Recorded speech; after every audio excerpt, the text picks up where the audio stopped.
നമസ്കാരം. കടുത്ത സാമ്പത്തിക പ്രതിസന്ധിയിലും പാകിസ്ഥാനിൽ അസാധാരണ നീക്കങ്ങൾ തകൃതിയായി നടക്കുകയാണ്. പാകിസ്ഥാൻ ഹദാഫ് 2 റോക്കറ്റ് സിസ്റ്റത്തിന്റെ വിജയകരമായ പരിശീലന ലോഞ്ച് നടത്തുന്നു എന്ന വാർത്ത പുറത്തുവരികയാണ്.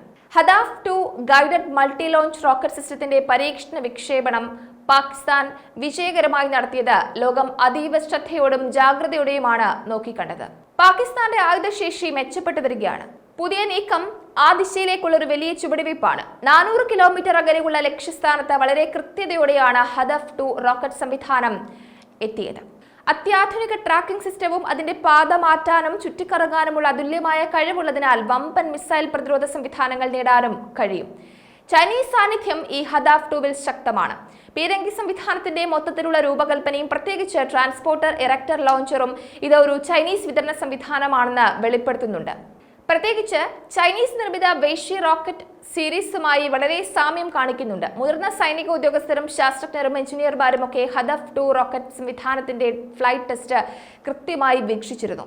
അത് മികച്ചതും കാര്യക്ഷമവുമാണ് എന്നാണ് അവർ ഉറപ്പുവരുത്തിയത്. വിക്ഷേപണം നന്നായി നടന്നതിന് ശേഷം പ്രസിഡന്റ് ആസിഫ് അലി സദാരി, പ്രധാനമന്ത്രി ഷഹബാസ് ഷെരീഫ്, ഉന്നത സൈനിക ഉദ്യോഗസ്ഥർ എന്നിവർ ഈ പരിപാടിയിൽ പ്രവർത്തിച്ച മിക്ക സൈനികരെയും ശാസ്ത്രജ്ഞരെയും ഒക്കെ പ്രശംസിച്ചു. ഈ സൈനിക സാങ്കേതിക മുന്നേറ്റം രാജ്യത്തിനാകെ വളരെ പ്രാധാന്യമുള്ളതാണ് എന്ന് കാണിക്കാനാണ് ഈ ഒരു നീക്കം എന്നത് വ്യക്തമാണ്. പാകിസ്ഥാന്റെ പീരങ്കി ഡിവിഷനുകളിൽ ഹദഫ് 2 ചേർക്കുന്നത് ദൂരെയുള്ള ലക്ഷ്യങ്ങളെ കൃത്യമായ രീതിയിൽ ആക്രമിക്കുവാനുള്ള സൈന്യത്തിന്റെ കഴിവ് മെച്ചപ്പെടുത്തുന്നതിനാണ്. ഇത് രാജ്യത്തിന്റെ പരമ്പരാഗത സൈനിക ആസ്തികളുടെ വിനാശകരമായ ശക്തിയും വ്യാപ്തിയും വളരെയധികം മെച്ചപ്പെടുത്തുമെന്നാണ് പ്രതീക്ഷിക്കുന്നത്. ഹദഫ് 2 ഗൈഡഡ് റോക്കറ്റ് സിസ്റ്റത്തെക്കുറിച്ച് കൂടുതൽ പറയുകയാണെങ്കിൽ മിസൈലിന് 400 കിലോമീറ്റർ വരെ ദൂരപരിധിയുണ്ട്.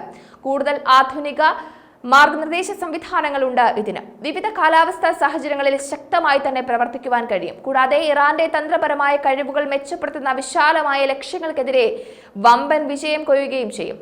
പാകിസ്ഥാന്റെ ആർട്ടിലറി ഡിവിഷനുകളെ കുറിച്ച് പറയുകയാണെങ്കിൽ സൈനിക നയത്തിന്റെ ഒരു പ്രധാന ഭാഗമായ പാകിസ്ഥാന്റെ പീരങ്കി വിഭാഗങ്ങൾ എടുത്തു പറയേണ്ടതാണ്. അമേരിക്കയിൽ നിന്നുള്ള M109 ഹോവിസ്റ്റർ, ചൈനയിൽ നിന്നുള്ള നോറിൻകോ SH-15 പീരങ്കി സംവിധാനങ്ങൾ എന്നിവയാണ് പ്രധാന ആയുധങ്ങൾ. A-100 റോക്കറ്റ് ലോഞ്ചർ പോലെയുള്ള പാത്ത് ഫൈൻഡറും റോക്കറ്റ് ആയുധങ്ങളും പാകിസ്ഥാന്റെ തന്ത്രപ്രധാനമായ യൂണിറ്റുകൾ ഉപയോഗിക്കുന്നുണ്ട്. മുൻകാലങ്ങളിൽ ഇന്ത്യ പാക് യുദ്ധത്തിൽ പീരങ്കി യൂണിറ്റുകൾക്ക് വളരെ പ്രാധാന്യമുണ്ടായിരുന്നു. $125 ബില്യൺ കടബാധ്യതയാണ് പാകിസ്ഥാൻ പറയുന്നത്. പക്ഷേ അതിനിടയിലും പാകിസ്ഥാൻ പ്രതിരോധ രംഗത്തെ കരുത്ത് വർദ്ധിപ്പിക്കുവാനായി വലിയ നീക്കങ്ങളാണ് നടത്തുന്നത്. ഈ അടുത്ത് തന്നെ പാകിസ്ഥാൻ പ്രതിരോധ ബജറ്റ് 18,000 കോടിയായി ഉയർത്തുന്നു എന്ന വാർത്ത പുറത്തു വന്നിരുന്നു. എല്ലാ വെല്ലുവിളികൾക്കിടയിലും, അതായത് രാജ്യം കടുത്ത സാമ്പത്തിക പ്രതിസന്ധിയിലൂടെ കടന്നു പോകുമ്പോഴും ആയുധ ഇറക്കുമതിയിലൂടെയും പ്രത്യേകിച്ച് ചൈനയുമായുള്ള സഹകരണത്തിലൂടെ പാകിസ്ഥാൻ സൈനിക ശേഷി വർദ്ധിപ്പിക്കുന്നു എന്നതാണ് മനസ്സിലാക്കേണ്ടത്. ലോകം ഇത് കണ്ട് കണ്ണു തള്ളുകയുമാണ്. കാരണം ജനങ്ങൾ സാമ്പത്തിക പ്രതിസന്ധിയിൽ നട്ടം തിരിയുമ്പോഴാണ് പാകിസ്ഥാൻ പ്രതിരോധ ബജറ്റിലേക്ക് വലിയ നീക്കിയിരിപ്പുകൾ നടത്തുന്നത്. കണക്കുകൾ അനുസരിച്ച് 2019-നും 2023-നും ഇടയിൽ പാകിസ്ഥാന്റെ ആയുധ ഇറക്കുമതിയുടെ 82% സംഭാവന ചെയ്തത് ചൈനയാണ്. അപ്പോൾ ഇരുവരുടെയും സൈനിക പങ്കാളിത്തത്തെ വലിയ രീതിയിലാണ് ലോകം ചർച്ച ചെയ്യുന്നത്. യുദ്ധവിമാനങ്ങളും യുദ്ധക്കപ്പലുകളും ഡ്രോണുകളും സാങ്കേതിക വിദ്യകളൊക്കെയും പരസ്പരം കൈമാറുന്നുണ്ട്. ഇതൊക്കെ പാകിസ്ഥാന്റെ സൈന്യത്തെ ശക്തിപ്പെടുത്താനാണ് ഉപയോഗിക്കുന്നത്. അപ്പോൾ എന്തൊക്കെ പ്രതിസന്ധികൾ ഉണ്ടായാലും സൈന്യത്തെ ശക്തിപ്പെടുത്തുക എന്നുള്ളതാണ് പാകിസ്ഥാന്റെ പ്രാഥമികമായിട്ടുള്ള നീക്കം.